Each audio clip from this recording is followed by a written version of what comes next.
Hello everyone, welcome back to our channel. ఇవాల్టి బీరకాయ వడలు రెసిపీ చాలా చాలా టేస్ట్గా ఉంటుంది. ముందుగానే ప్యాన్ పెట్టుకోవాలి. ప్యాన్లో ఆయిల్ వేసినాక ఆయిల్ వీటెక్కినాక పోపు దినుసులన్నీ వేసుకోవాలి. మనకి బీరకాయ వడలకి సరిపడినంత పచ్చిమిర్చి వేసుకోవాలి. మన కారం ఎంత తింటాం అన్నీ. ఒక బౌల్తో నువ్వులు తీసుకొని వేసుకొని బాగా ఫ్రై చేయాలి.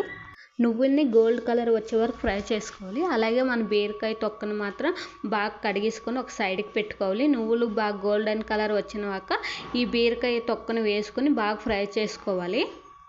ఒక 10 నిమిషాలు లో ఫ్లేమ్లో ఉంచి బాగా ఫ్రై చేసుకోవాలి. మూత పెట్టుకొని ఒక 10 నిమిషాలు విడిచిపెట్టండి. ఇది కాసేపు చల్లగా అయినాక గ్రైండ్ చేసుకోవాలి. దానికి సరిపడినంత వాటర్ వేసుకోవాలి. ఎక్కువ వేసుకున్నామంటే వడలు బాగా రావు.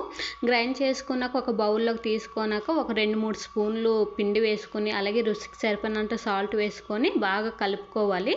ఇట్లా బాగా కలుపుకున్నాక ప్యాన్ పెట్టుకొని ప్యాన్లో ఆయిల్ వేసుకొని అవి చిన్నగా వడలు చేసుకోవాలి. ఇలా చేసుకోండి, చాలా బాగుంటుంది. మా అమ్మ అయితే చిన్నప్పుడు బీరకాయ తెస్తే వాళ్ళ కోసం ఫ్రై అయినా లేకపోతే పప్పు అయినా చేసుకుంటేవాళ్ళు. మాకు ఎప్పుడు ఎట్లా ఏంటమ్మా బోర్ కొడుతుంది అనుకున్నా ఇలా వడలు చేసి ఒక్కసారి పెట్టిండండి మా అక్కకి నాకు. అప్పటి నుంచి అవంటే మాకు చాలా ఇష్టం. నేనైతే మా అమ్మ దగ్గర నేర్చుకున్నా.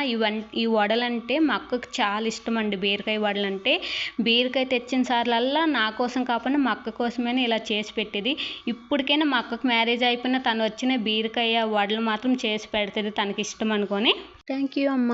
అలాగే మీరు కూడా ఒకసారి ఇలా ట్రై చేయండి. బీరకాయతో పప్పు ఫ్రైయే కాకుండా ఇలాగ స్నాక్స్ లాగా మీ పిల్లలకి వడలు చేసి పెట్టండి, చాలా బాగుంటుంది. అలాగే రైస్లో కలిపి చాలా బాగుంటుంది. మీకు నచ్చినట్లుంటే ఒక లైక్ కొట్టండి, అలాగే షేర్ చేయండి, నా ఛానల్ని సబ్స్క్రైబ్ చేయండి. ఓకే ఫ్రెండ్స్, మరో వీడియోతో రేపు కలుద్దాం. Bye bye.